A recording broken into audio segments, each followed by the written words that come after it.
What if I told you it takes 5 separate steps to turn a standing hayfield into 1,000 bales stored in a barn, and Amish farmers do all 5 in a single day? Here is the complete process from cutting to storage. Cutting. The work begins at dawn. An Amish farmer hitches a team of 4 horses to a sickle bar mower and enters the hayfield. The mower has a horizontal blade with triangular teeth that slide back and forth, cutting the hay stalks near the ground. The horses pull the mower down the field in straight lines. Each pass cuts a 7-foot swath. The farmer makes dozens of passes to cover 10 acres. By mid-morning, the entire field is cut. The hay lies flat in rows where it fell, ready for the next step. Cutting must happen when the hay is mature but not yet gone to seed. Tedding. After cutting, the hay must dry. Fresh cut hay contains too much moisture to bale safely. If baled wet, it will mold or spontaneously combust in the barn. The tedding process speeds drying by flipping and fluffing the hay so air can circulate through it. A horse-drawn tedder looks like a large rake with rotating tines. As the horses pull it across the field, the tines spin and toss the hay into the air, spreading it loosely across the ground. This exposes hay that was touching the damp soil to sun and wind. On a hot, dry day with low humidity, hay can dry enough to bale in 4 to 6 hours after tedding. On humid days, it may need to be tedded again and left overnight to dry completely before baling can begin. Raking. Once the hay has dried sufficiently, it must be raked into windrows. A windrow is a long, continuous row of hay that the baler will follow. The rake is a horse-drawn implement with long curved tines that gather scattered hay and push it into neat rows. The farmer drives the rake perpendicular to the direction the hay was cut, gathering several swaths of cut hay into one windrow. The windrows are spaced far enough apart that the baler can travel between them. The width and thickness of the windrow matters. Too thin, and the baler struggles to pick up enough hay to form a bale. Too thick, and the baler clogs or produces poorly formed bales. An experienced farmer creates windrows that are consistent in size and density. By early afternoon, the entire field has been raked into parallel windrows stretching the length of the field. The hay is now ready for baling. Baling. The baler is the most complex piece of equipment in the haying operation. Amish farmers typically use small square balers that produce rectangular bales weighing 50 to 70 pounds. The baler is pulled by a team of horses but powered by a small diesel or gasoline engine mounted on the baler itself. This arrangement allows the horses to provide locomotion while the engine powers the moving parts that compress and tie the hay. As the baler moves down the windrow, a pickup mechanism scoops hay from the ground and feeds it into a chamber. A plunger compresses the hay into a rectangular shape. When enough hay has been compressed, the baler automatically wraps twine around the bale and ties it. The finished bale is ejected onto a chute at the back of the baler where it slides down to a wagon following behind. A good baler can produce a bale every 10 to 15 seconds when operating at full speed. 1,000 bales means the baler runs for several hours straight with minimal stops. Loading. Behind the baler, a wagon pulled by another team of horses follows closely. 2 or 3 boys ride on the wagon. As each bale slides down the chute from the baler, one boy grabs it and throws it to another who stacks it on the wagon. This work is hard and hot. Bales weigh 50 to 70 pounds each. The boys lift, turn, and stack dozens of bales every hour. They build the stack carefully, alternating the direction of bales layer by layer to create a stable load that will not shift during transport to the barn.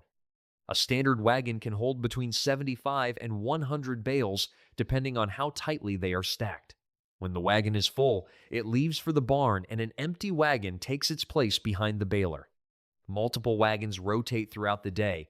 One wagon loads while another travels to the barn and a third unloads. This system keeps the baler running continuously without waiting for wagons. The boys on the loading crew work in shifts. After an hour or 2 of stacking, they switch out with fresh workers. The work is exhausting and cannot be sustained for long periods without breaks. Transport. The loaded wagon leaves the field and travels to the barn. The distance varies depending on farm layout, but most Amish farms position hay fields within a half-mile of the barn to minimize transport time. The horses pulling the loaded wagon walk at a steady pace. The wagon driver watches the stack to ensure bales do not shift or fall off on rough ground or turns. The trip from field to barn takes 10 to 15 minutes each direction. During peak baling hours, 2 or 3 wagons may be in transit at any given time, one heading to the barn full, another returning to the field empty. The system requires careful timing. If wagons arrive at the barn too quickly, the unloading crew falls behind and wagons wait in line. If wagons do not return to the field fast enough, the baler must stop and wait for an empty wagon.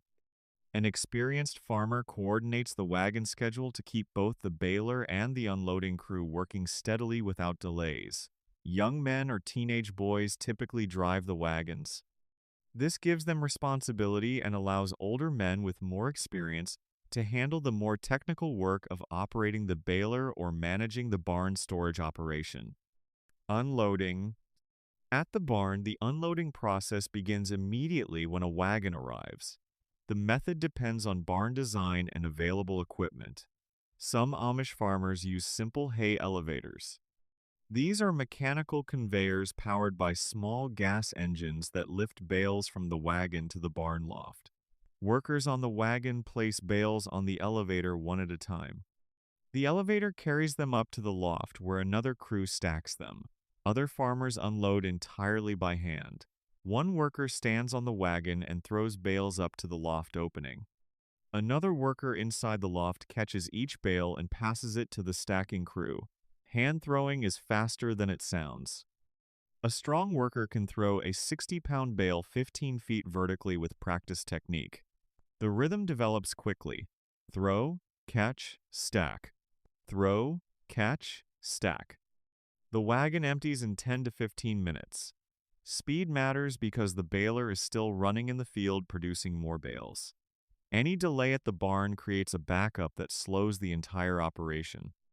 When the wagon is empty, it returns immediately to the field. The unloading crew prepares for the next wagon arrival. Throughout the afternoon, wagons arrive in steady succession. The barn crew works without extended breaks, unloading and stacking continuously until the day's baling is complete. Stacking. Inside the barn loft, the stacking crew arranges bales for long-term storage. This is skilled work. Bales must be stacked tightly to maximize storage space, but with enough air circulation to prevent heat buildup. The crew stacks bales in alternating patterns. One layer runs lengthwise along the barn. The next layer runs crosswise. This interlocking pattern creates a stable stack that will not collapse or shift over the winter months. The stacking crew works in extreme heat. Barn lofts in July and August can reach 110 degrees or more. Dust and chaff fill the air. Workers wrap bandanas around their faces and wear gloves to protect their hands from the rough twine that binds the bales. Despite the conditions, the work continues steadily. Every bale that comes up the elevator or through the loft door must be placed immediately. There is no space to set bales aside temporarily. The loft fills from the back forward. The crew stacks the deepest areas first, then works toward the front of the loft. By late afternoon, thousands of bales form a solid mass of hay filling every available cubic foot of loft space. The workers leave narrow walkways between stacks so bales can be accessed during winter feeding. But most of the loft is packed solid. 1,000 bales requires roughly 2,000 cubic feet of storage space depending on bale size and how tightly they are compressed. Quality check. As the final loads arrive at the barn, the farmer checks hay quality one last time. Moisture content is critical. Hay baled too wet will mold. Worse, it can spontaneously combust. The heat from bacterial decomposition in wet hay can ignite the entire barn. This is not a theoretical risk.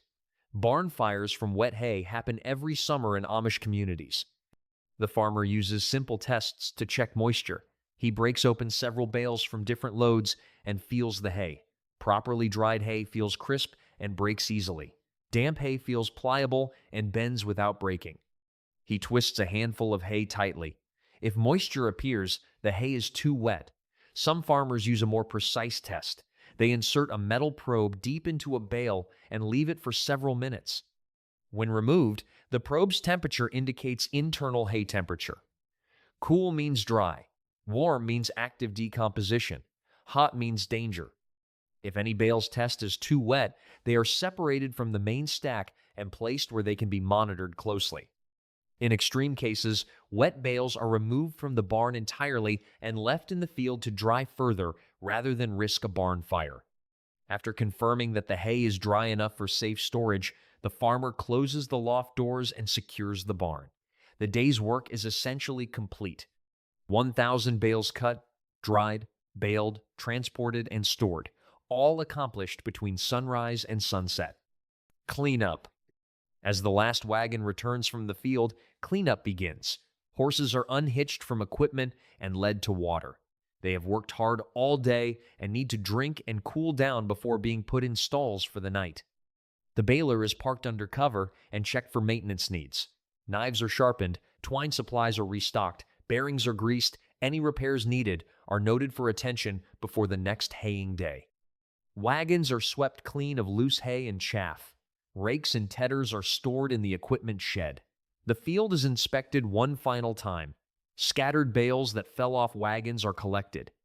Broken bales are gathered and will be fed to livestock immediately rather than stored. Any equipment left in the field is retrieved.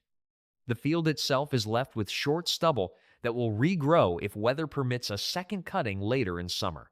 While men handle equipment, women serve the evening meal. The work crew gathers at tables set up in the yard or in the barn's lower level. The meal is substantial. Fried chicken, mashed potatoes, vegetables, bread, and pie. Workers eat in shifts as they finish their tasks. Conversation is light and tired. Everyone is hot, dusty, and ready to go home. But there is satisfaction in the work completed. The farmer thanks each family that contributed labor. Specific mention goes to the boys who stacked bales on wagons and in the loft. Their work was the hardest physically. By dark, the last helpers have departed.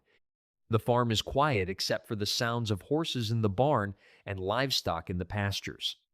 1,000 bales of hay moved from field to barn in a single day. The process required 5 distinct steps, each dependent on the one before it. Cutting had to happen when the hay was mature. Tedding had to happen when weather was dry. Raking had to happen when the hay had dried sufficiently. Baling had to happen before rain arrived. Storage had to happen before dark. Miss any step and the entire harvest could fail. This is why Amish farmers watch weather forecasts obsessively during haying season. A 3-day window of dry weather is ideal. Day 1 for cutting and tedding. Day 2 for drying. Day 3 for raking, baling, and storage. Compressed into a single day when weather forces it, the work is intense. But Amish farmers have generations of experience coordinating these complex operations. They know how to organize labor, schedule equipment, and maintain the pace needed to accomplish what seems impossible. 1,000 bales represents approximately 6 months of feed for a dairy herd of 40 cows. Without this hay, the farmer would need to purchase feed at significant cost or reduce his herd size. The hay harvest is not optional. It is survival. The single-day intensity also reflects Amish values around community labor. Neighbors help without pay because they know they will receive the same help when they need it. The system works because everyone participates. The young boys stacking bales are learning skills they will use when they run their own farms. The work is hard, but it builds the physical capacity and mental toughness that farming demands. 1 day, 5 steps. 1,000 bales. This is how Amish farmers sustain their livestock and their way of life.